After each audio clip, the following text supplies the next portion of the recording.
इस टॉपिक में हम लोग hunger, hardship and popular revolt के बारे में जानेंगे। 1830, जिसे हम आर्थिक अभाव के काल के नाम से जानते हैं, इस समय यूरोप में जनसंख्या में बहुत तीव्र वृद्धि हुई।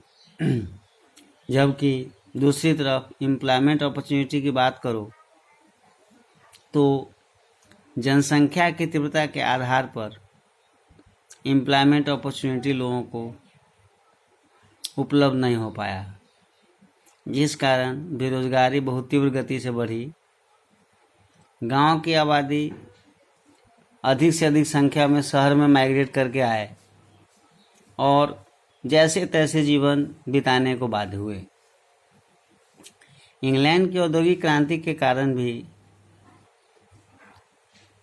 स्मॉल प्रोड्यूसर्स की समस्या बढ़ी, क्योंकि मिल मेड गुड्स के सामने इनकी उत्पादन क्षमता में ह्रास हुआ। अगर आप टेक्सटाइल इंडस्ट्री को देखो तो इसके सारे उत्पादन डोमेस्टिक यूनिट में हुआ करता था, लेकिन मिल के विकास ने इन सारे डोमेस्टिक यूनिट को प्रभावित किया, जिसका स्पष्ट असर बेरोजगारी के रूप में उपस्थित हुई। यूरोप के अन्य हिस्सों में देखो, जहां अभिजात वर्ग, जिसको हम लोग इलाइट क्लास के नाम से जानते थे,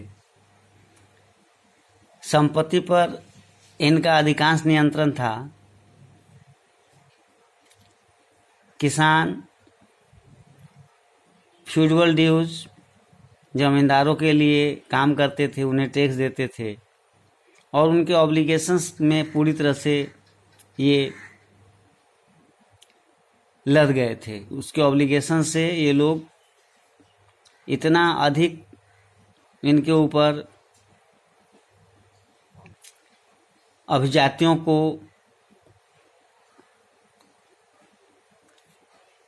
कैसे संरक्षित किया जाए, इसके लिए उन्हें काम करना पड़ता था। इस तरह अनाजों की बढ़ती कीमत एवं उत्पादन में कमी ने पूरे यूरोप को विषम परिस्थिति में डाला। हर जगह की स्थिति भयावह बनती चली गई। 1848 एक ऐसा साल साबित हुआ जब पेरिस में बेरोजगारी बहुत अधिक बढ़ी, तो ये लोग सड़क पे आ गए, लुइस फिलिप की घेराबंदी की और उनके शासन को समाप्त कर रिपब्लिक की घोषणा कर डाला। इस तरह नेशनल असेंबली से लुइस के प्रभाव खत्म होते चले गए और नेशनल असेंबली का प्रभाव स्थापित होना शुरू हुआ। इस रिपब्लिक के तहत जितने भी 21 वर्ष से अधिक उम्र के लोग थे, सबको वोटिंग राइट का अधिकार दे दिया गया। नेशनल वर्कशॉप की स्थापना की गई ताकि अधिक से अधिक लोगों को एम्प्लॉयमेंट अपॉर्चुनिटी दिया जा सके। 1945 से पहले अगर सिलिसिया को लेकर के देखो तो यहाँ भी एक विरोध हुआ था, कॉन्ट्रैक्टर्स के विरोध में। आप जान लो, जो इस समय जितना भी टेक्सटाइल प्रोडक्शंस होता था, ये सब के सब डोमेस्टिक यूनिट में होते थे। कॉन्ट्रैक्टर्स रॉ मटेरियल्स के साथ ऑर्डर सप्लाई करते थे ग्रामीणों में, और उसके अगेंस्ट में इन्हें काम करना पड़ता था। लेकिन समस्या तब उत्पन्न हुई जब कॉटन वीवर्स का एक वर्ग, जो काफ़ी बदहाली से गुजर रहे थे, और इसके पीछे इन्होंने कॉन्ट्रैक्टर्स को रिस्पॉन्सिबल माना।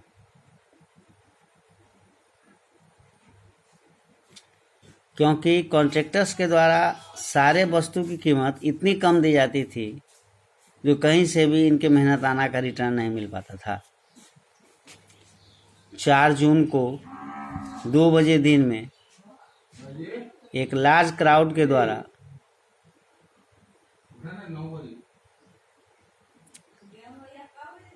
इनके ऊपर आक्रमण कर दिया गया। इन्होंने पेरिस में जितने भी कॉन्ट्रैक्टर्स थे उनके घरों की घेराबंदी कर डाली और हायर वेज की मांग करना शुरू किया, लेकिन इन्हें यहाँ कॉन्ट्रैक्टर्स के सुरक्षा गार्ड ने इनका विरोध किया, इन्हें प्रताड़ित की गई, लेकिन इससे विचलित नहीं हुए। इसका एक ग्रुप जो विंडो को तोड़ा और घर तक पहुंच गए, स्टोर हाउस को लूटा, सारे क्लॉथ्स को सारे लोगों में बांट दिया। यहाँ तक कि कॉन्ट्रैक्टर्स भी अपने परिवार के साथ घर छोड़ करके बगल के गांव में चले गए, लेकिन वहाँ भी ग्रामीणों ने इन्हें शेल्टर देने से इनकार कर दी। 24 घंटा के बाद आर्मी की मदद से ये लोग घर लौट पाए। यहाँ तक कि बहुत सारे वीवर्स की हत्या भी कर दी गई। तो इन सारी परिस्थितियों से आप इनकार नहीं कर सकते हो। नेक्स्ट टॉपिक है 1848 the revolutions of the liberals.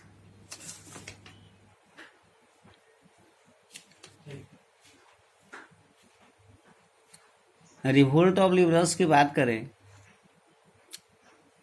तो आपने देखा जो जितना भी गरीब लोग थे, अनएम्प्लॉयड लोग थे, या वैसे किसान जो भूखमरी के कगार पे थे, इनके द्वारा तो आंदोलन चल ही रहा था। लेकिन 1848 ईस्वी में मिडिल क्लास के जो एजुकेटेड क्लास थे, इन्होंने भी आंदोलन शुरू कर दी। फरवरी 1848 में फ्रांस से मोनार्की को समाप्त कर रिपब्लिक को स्थापित की गई और इसके बाद यहाँ यूनिवर्सल एडल्ट सफरेज को भी स्थापित किया गया। परिणाम यह हुए जो यूरोप के अन्य हिस्सों में भी, जहाँ नेशन स्टेट इससे पहले विकसित नहीं हो पाया था, इसके स्वरूप स्थापित होने शुरू हुए। Germany, Italy, Poland, Austria Hungary, जितने भी मर्द औरत लिबरल मिडिल क्लास से जो बिलोंग करते थे, इन्होंने कॉन्स्टिट्यूशंस की मांग की, नेशनल यूनिफिकेशंस की मांग करनी शुरू कर दी। यहाँ अधिकांश लोग मोनार्की से उब गए थे और हर लोग यह चाहते थे जो राष्ट्र निर्माण हो, वैसा राष्ट्र जो पार्लियामेंट्री प्रिंसिपल्स को मेंटेन करे, एक संविधान हो, freedom of the press, freedom of association, इन सारी चीज़ों की स्वतंत्रता इनको मिलनी चाहिए। जर्मन रीजन को लेकर के देखो तो large number of political association which member were middle class professionals, businessmen and prosperous artisans। इन सारे लोगों ने फ्रैंकफर्ट में जमा होने का निर्णय लिया, जहां जर्मन के लिए एक नेशनल असेंबली की स्थापना की जा सके। 18 मई 1848 को करीब 831 831 इलेक्टेड रिप्रेजेंटेटिव फ्रैंकफर्ट पार्लियामेंट, जो चर्च ऑफ सेंट पॉल में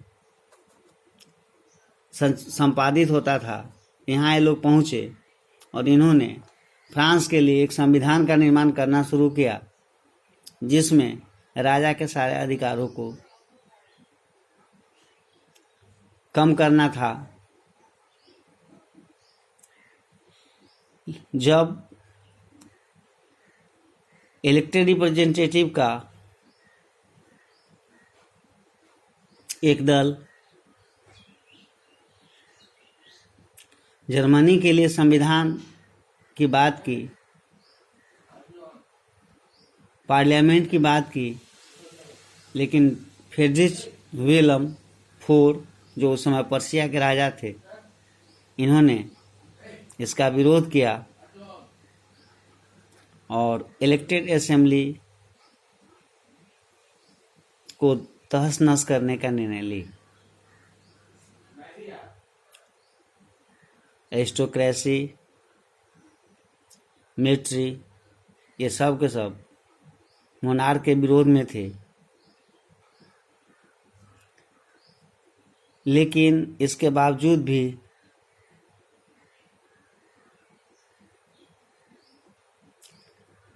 पार्लियामेंट को स्थापित करने की बात संभव नहीं हो पाई। पार्लियामेंट जो मध्यम वर्गीय लोगों के द्वारा स्थापित की जा रही थी, जिन्होंने अपनी मान्यताओं को स्थापित करने के लिए अधिकांश लोगों का समर्थन भी प्राप्त किया था, चाहे वर्कर्स हों, आर्टिसंस हो, लेकिन धीरे धीरे इनका समर्थन भी इनसे कम होता चला गया और परिणाम यह हुई जो राजा ने सैनिकों के मदद से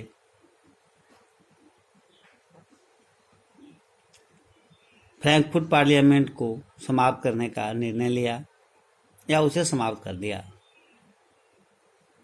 जहाँ तक औरतों के राजनीतिक अधिकार की बात करें तो लंबे समय तक यह कंट्रोवर्शियल बना रहा है। उदारवादी आंदोलन के समय में भी अगर देखिए तो औरतों की भूमिका हर प्रकार के राजनीतिक क्रियाकलाप में देखने को मिली। इन्होंने अपनी एसोसिएशन बनाया, न्यूज़पेपर संपादित करनी शुरू की, पॉलिटिकल मीटिंग्स को अटेंड किया, डेमोन्स्ट्रेशंस भी किए, लेकिन इन सारी चीज़ों के बावजूद भी अगर देखो तो कहीं से भी औरतों के हित का राजनीतिकरण नहीं हुआ। जैसे फ्रैंकफर्ट पार्लियामेंट को ही बात करो तो इसमें औरतों को कोई स्थान नहीं दिए गए, बल्कि सिर्फ इनको वोटिंग गैलरी से इन सारे एविडेंस को देखने का अधिकार मिल पाया था।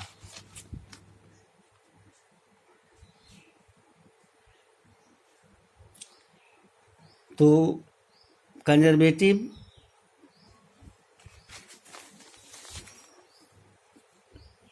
फोर्स ने भले ही लिबरल मूवमेंट को दबा दिया, लेकिन जितने भी ऑटोक्रेटिक रूलर्स थे, इन सब को यह लगना शुरू हुआ जो हम लंबे समय तक जनता की मान्यताओं को दबा करके नहीं रख सकते हैं। अतः इन्होंने विभिन्न प्रकार के कॉन्सेशन देने का निर्णय लिया। फिर भी 1848 के बाद जितने भी ऑटोक्रेटिक मोनार्क्स थे, चाहे वह सेंट्रल ईस्टर्न यूरोप के हों, इन्होंने अपने सिस्टम में परिवर्तन करनी शुरू की। वह परिवर्तन जो वेस्टर्न यूरोप में 1815 से पहले ही हो गया था। अतः कृषि दासता से लोगों को मुक्त कर दिया गया, बधुआ मजदूरी, बॉन्डेड लेबर, इस सिस्टम को एबोलिश कर दिए गए। जो हैब्सबर्ग का डोमिनेशन जो रशिया में था, यहाँ एक सब के सब स्थापित थे। अतः इन सारी जगहों से इन सारी चीज़ों को स्थापित किए गए। हैब्सबर्ग रूलर्स ने अधिक से अधिक अधिकार देने शुरू की किसानों को। जैसे हंगेरियंस जितने भी पीजेंट्स थे, 1867 में इनको स्वायत्तता का अधिकार दे दिया गया।